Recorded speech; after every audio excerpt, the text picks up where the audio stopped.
Friends, how we doing? How's it going? How has your week been? How is your Friday going? Good, I hope. So this week, because I've been a little obsessed with her lately, I mean all the time, but like I recently listened to all of her albums that she owns on Spotify. Drove my husband crazy, but who cares? Anyway, this week we are going to talk about my favorite Taylor Swift songs from each of her albums. We're going to do top 2. Let me tell you, it was hard because I love me some Taylor Swift, and like I don't know if I could possibly pick like an absolute favorite, which I mean I guess I kind of did. But this video may be lengthy, and it might get deep, so be prepared. Let's see, she has 1, 2, 3, 4, 5, 6, 7, 8, 9, 10, 11 albums, guys. That is a lot of songs, just in general. So there are only 2 on here that she does not own. So I am just going off of like memory, I guess. I mean, I made the decision at the beginning of this year to not listen to any of the albums that she does not own until she owns them.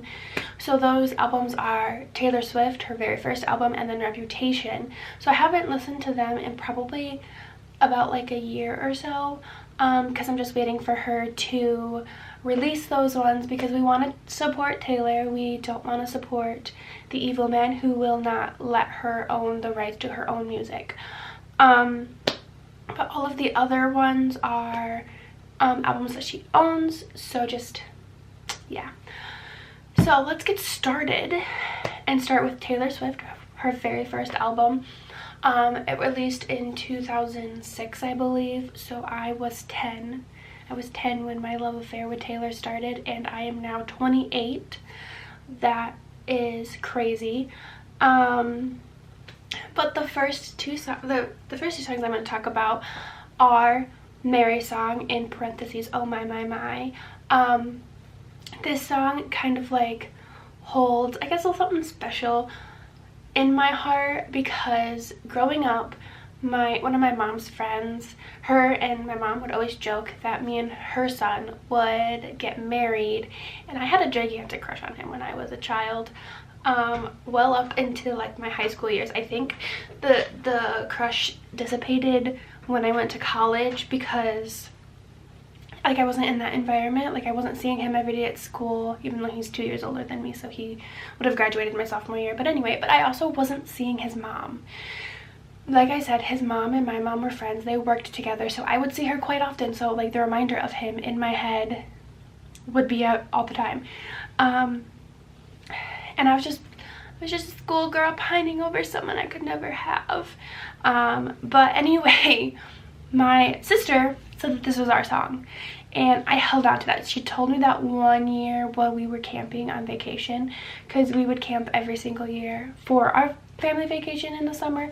And she told me that once, and my dad's old truck, and I held on to it ever since. And so whenever I think of this song, I think of me and him.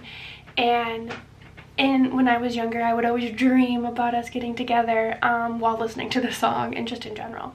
And then the second song I'm going to talk about is Picture to Burn. And I love this one because as I did start dating, and like boys would always break up with me. I rarely broke up with the boys. I had this thing, I like to call them 1 month curse, where a boy would break up with me after 1 month of dating me.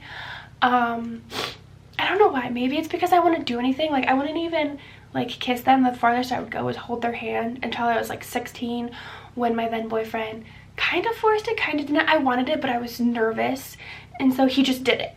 And that's how I got my first kiss.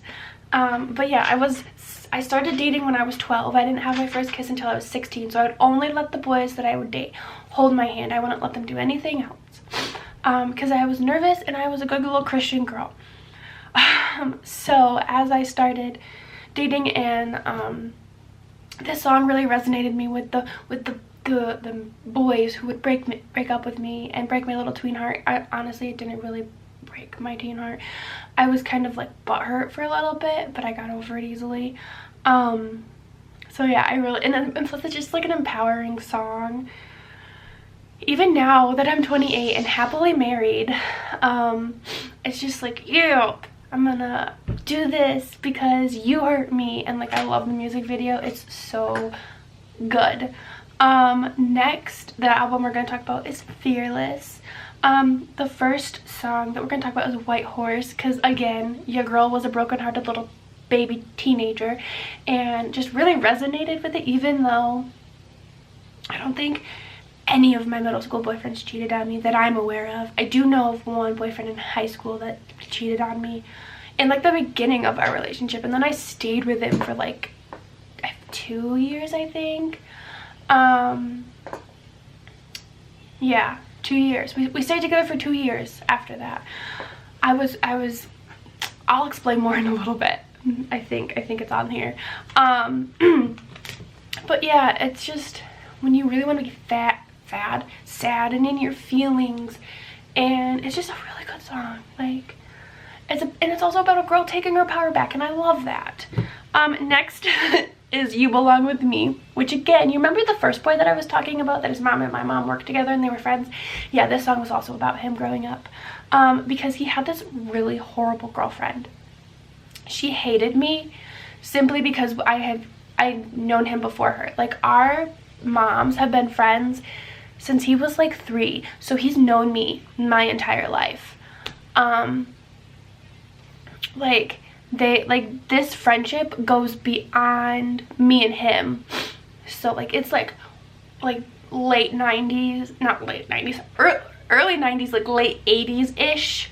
And he was born in the mid 90s and I was born in the late 90s. So like, it goes way far, way before us. And she just didn't like me because of that. Oh my gosh, guys, I gotta tell you a story. So I was in band, right? This was my sophomore year of high school.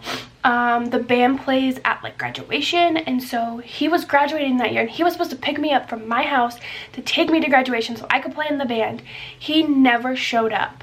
I called my dad crying during like when they were actually doing graduation. He had come home from work. I mean, he only worked like 15 minutes away, but still, he left work to come get me so I could return my band music, like my sheet music. I just left it in the band room because I didn't want to like go disturb him, because it was in the middle of graduation. What the heck was I supposed to do? And I left my teacher a little note, and then like I went home and I was for the summer. I didn't go back for the summer, and one of my band's friends was so pissed at me, and I was like, I'm sorry, but my ride, he didn't ever show up. And then later I found out it was because his girlfriend didn't want him to pick me up. I was like, really? Like, he was literally like just giving me a ride. Like, it's not like we were gonna make out in the back of the car before graduation. Like, oh, she did not like me, and because of that I did not like her, because she was just evil for no reason. Like, we were just friends. Like, yeah, I had a crush on him, but I would never act on it because I was a shy little teenager. Like, it just still pisses me off to this day. But anyway, so there was that story. But I was always just like, yeah, you belong with me, you don't belong with her, she's a BRCTH. They did eventually break up, and now he's with a much nicer lady, and they have beautiful children, and I'm happy for them.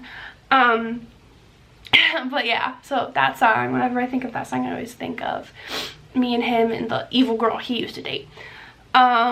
And now, Speak Now. So the first one is mine. Can you guess where this is going, guys? I kind of pictured him on this song too, because I so badly wanted to be with him. And I was just like, oh yeah, you're mine, yada yada yada. Yeah, I don't know, but I still like this song because it's so cute, and it's like a fairy tale. Like, this guy kind of in a way saves this girl from like what she saw when she was little, and it wasn't a good relationship, and then he showed her like how men should treat you. And I don't know, I love it, and I love the fairy tale of it. Next up is Better Than Revenge, again about the same guy. Guys, I've liked this guy for like a long time, but more so his evil girlfriend. I would always be like, oh yeah, I'm just gonna get revenge on her. I never got revenge on her because I'm a good girl. But yeah, I loved it. I loved the original lyrics, but I do understand why Taylor had to change them. And they like, I had no problem transitioning. Like once I heard it a couple times, I was like, oh yeah, okay, so that's the new lyrics now.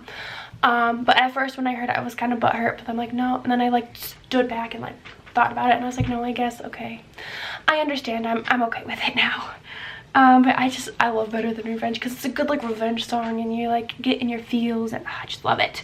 Next, we're gonna talk about Red. So the first song we're gonna talk about is All Too Well, 10-minute version, of course. When the album first came out, I didn't have an opinion of All Too Well.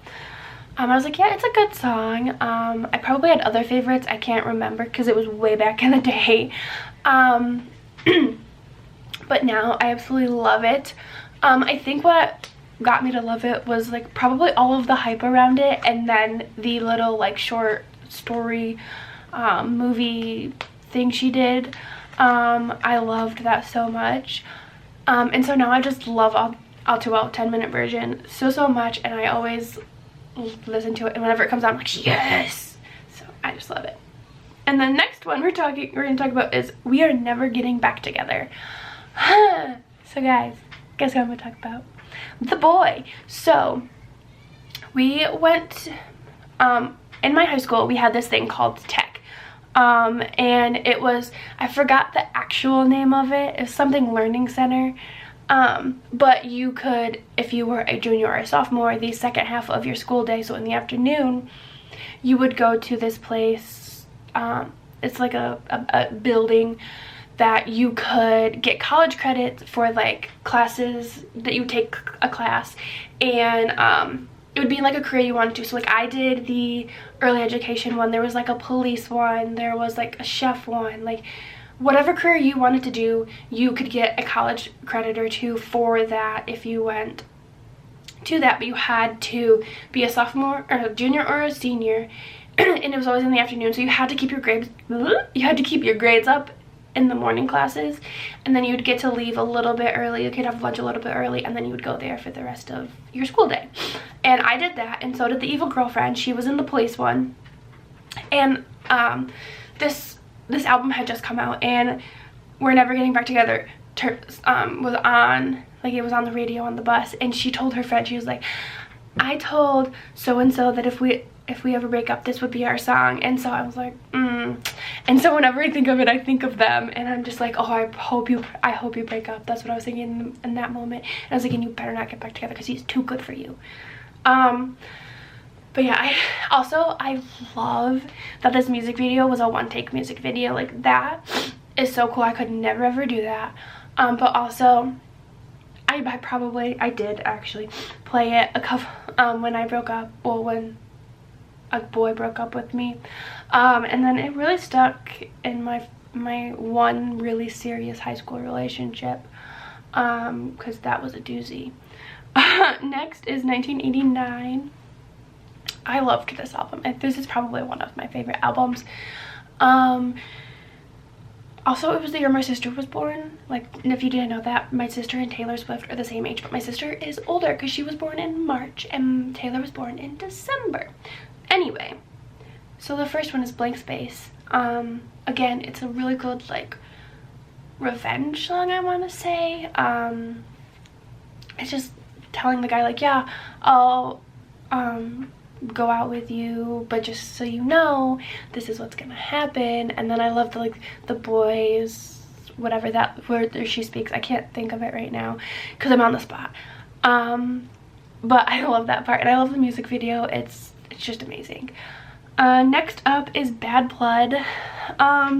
This is also like a super empowering song, and it's not about a boy, it's about a friendship that kind of died, which they're friends now, so it's all good. But I just love it. Like, it's like, yeah, you wronged me, so now we have bad blood. And then I like the part where it says band-aids don't fix bullet holes. That's like one of my favorite lines from that song. Moving on to Lover. This is actually the first one she owns. Like, she doesn't have to re-record. Oh, wait. What am I doing? Reputation. What the heck am I doing? Reputation. Reputation is next. Reputation is the last album that she like originally recorded that she doesn't own the rights to. So 1, 2, 3, 4, 5. There is 6 albums that she didn't own the rights to, and she only needs 2 of the albums to re-record to own the rights to all of her albums. Reputation. Oh my goodness. This one is a memorable one because this came out right around the time that me and my husband started dating, and I would replay it in my car, and we had many a makeout session in my car to this album. So that's what my brain goes to when I listen to Reputation. Fun facts that you probably didn't want to know. So the first one is gorgeous. First off, I love that Ryan Reynolds and Blake Lively's child is in the beginning saying gorgeous. It's amazing and so cute, and I love it. But also I love that it's just like, since like it was when me and my husband started dating, it's just like this song where it's just like, oh, you're so gorgeous and I just want to be with you, but I can't be with you right now. And it's just really like, I like that, even though like I could be with him. But anyway, you know what I mean. Like, I just love it. It's just like you find this guy that you like, or girl, and you're just like, oh, I like you, but I don't, like, I love it. And then the next one is I Did Something Bad. I don't know, I feel like it's just like cool and like maybe like seductive. I don't know, it just gets me in my bad girl Megan feels, and I just like it. It's like I did something bad, but it felt really good, and I just love it. Now we're gonna talk about Lover, which is the first album she recorded that she owns the rights to. So this is the original album. The rest of the songs we're going to talk about, Taylor owns the rights to all of these, and so she's going to have to re-record them, so they won't say Taylor's version on the album or the songs. Lover. The first song we're going to talk about is Cruel Summer, which, again, when this album first came out, it was an okay song. I was like, it's okay, like, it's not one of my favorites. But guys, this summer, after going to the Taylor Swift concert, June of 23, and then just like this summer, like that summer and then this summer, I love this song now. My favorite part is, I think it's like, I love you, ain't that the worst thing you've ever heard.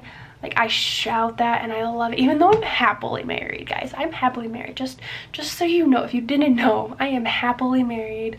But I love it. I love this song. I love that line. And then next is I Forgot That You Existed, which could go with some of the boys in my past, but I'm kind of over that now that I'm like in a happy relationship and I'm married. Like, I don't really care about my exes. It's more so other people in my life that have caused controversy, and I'm just over it at this point. I'm 28. I don't really care about high school drama, and I hate it. It's one of my biggest pet peeves when grown adults act like they're 12. Like, I just hate it, especially if they're in their elderly stage of life. I'm like, excuse you, you're supposed to be more mature, more wise than me. I'm 28 and I act more like an adult than you do. I hate that so much. Next up, we're entering the Taylor era that I least like. I like all of Taylor's songs, I like all of her eras, but this era is my least favorite. And the first album we're going to talk about is Folklore. I didn't really vibe with Folklore like I had the other albums that she had released. But I do have some favorite songs. The first one being Cardigan. Honestly, it's probably because it was one of her singles and like I heard it so much, but I still love it. It's just like, I put you on like a cardigan and I felt warm, and I love it. It's love it. And then the next one is The Last Great American Dynasty. I love that it's like talking about like a controversial woman, and just love it. If you haven't noticed, I suck at descriptions and I'm so very sorry. We're almost 20 minutes in, and yeah, but I like talking. And then the next one is Evermore, and I didn't really vibe with this one either, and she did release those two back to back.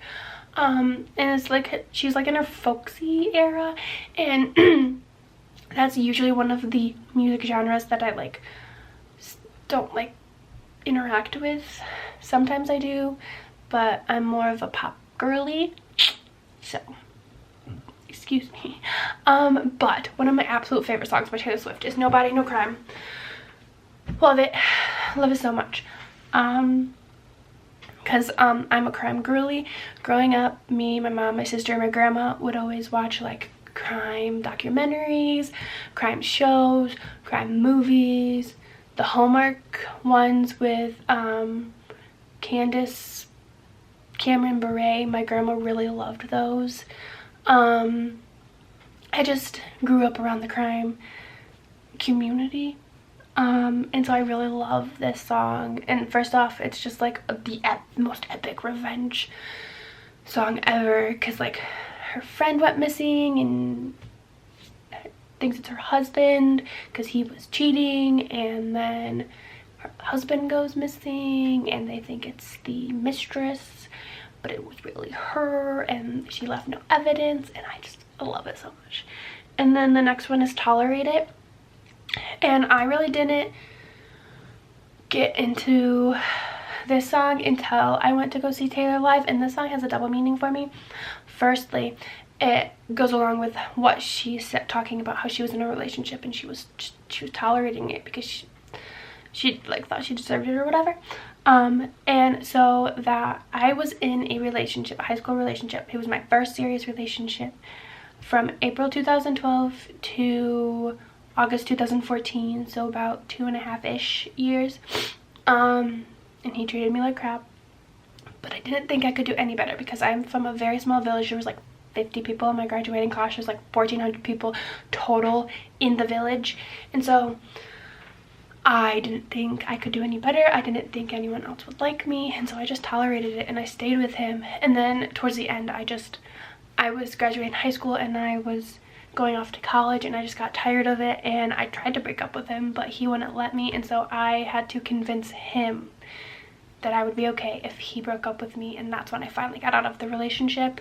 But it was just a really toxic relationship. It was very emotionally abusive, and he did, like I said, cheat on me in the beginning of our relationship, and then he would like lie to me after I told him specifically I didn't want him to do things, because I was a very sheltered child, so I didn't like drinking underage, I didn't like smoking pot, like doing any type of drug, and because I was very sheltered and I lived in a village, like a very, very small town, like village type of thing, and so I wasn't really exposed to a lot of things. So yeah. And then the next one is about something else that's currently going on in my life, where I'm tolerating this person because this person is a specific important person in my life, and I can't see my life without them, but also the stuff that they do, like, it makes me upset, it makes me mad, like I'm just like, I can't like comprehend why would they do that, but they're so important that I'm just like, but life is so short. What would I do if they died tomorrow? Like, would I regret not being in their life or them being in my life? Or so it's kind of got like a double meaning. Next is Midnights. The first one that we're gonna talk about is Vigilante Shit. I absolutely love this song. My love began at the Eras tour when I went. I loved this performance so much. I love this song now, and it's just kind of just like, I don't need no man. My friend doesn't need the man. I told her what you were doing and she took the house and the kids, and or like, I reported you for your blue collar crimes. It's so good and I love it, and it's like very women empowering. Next up is Bejeweled, again another empowering woman song. And it's just like, I can still shine even though I'm not with you. I forgot that I could, but I remember now. And I love it so good. And then her last album that she released is The Torture Department. That's her most recent album release as of December 2024. And obsessed. Two songs we're going to talk about is Who's Afraid of Little Old Me. Love it. Very empowering. Like, why are you afraid of me? Like, I'm just little and petite, and yeah. And then she's like, but you should be afraid of me because I love it. And then I Can Do It With a Broken Heart. This stems from the events that happened at the end of 2022. And if you know, you know. If you don't, maybe like 10 years from now, if I'm still doing YouTube, I'll tell you about them. But right now it's too fresh. And so we are not going to talk about it. Sometimes I allude to it, but I don't think I'm going to outright say what happened yet. I can tell you that my dad's mom passed away and my mom's dad passed away, and that really did a number on me. And then some other events directly after that happened, and those are the events that we're not going to talk about. But yeah, it's just, I guess I've had a broken heart for the last 2 years and I'm still thriving and doing great. And it's just like, it really resonates with me. Like, I can do it with a broken heart. Oh, I just love it. And yeah, so I've been talking for almost 30 minutes and it's been kind of long, so we're just gonna wrap it up here. That was all of the Taylor Swift songs that we're gonna talk about. Let me tell you, some of these albums, it was so hard to pick just 2, because I love Queen Taylor Swift. She is queen, she is mother, and we stand her in this household. But yeah, let me know what your favorite songs from each album are by her in the comments below. If you enjoyed this video, please give it a thumbs up. If you want to see more of my face, subscribe. I post new videos every single Friday at 4. I hope you're having a lovely Friday and you had a great weekend, or great week, and then you have a great weekend, and then a week ahead, and then the next week. I hope you have a good December, and I hope to see beautiful faces next week. Bye guys.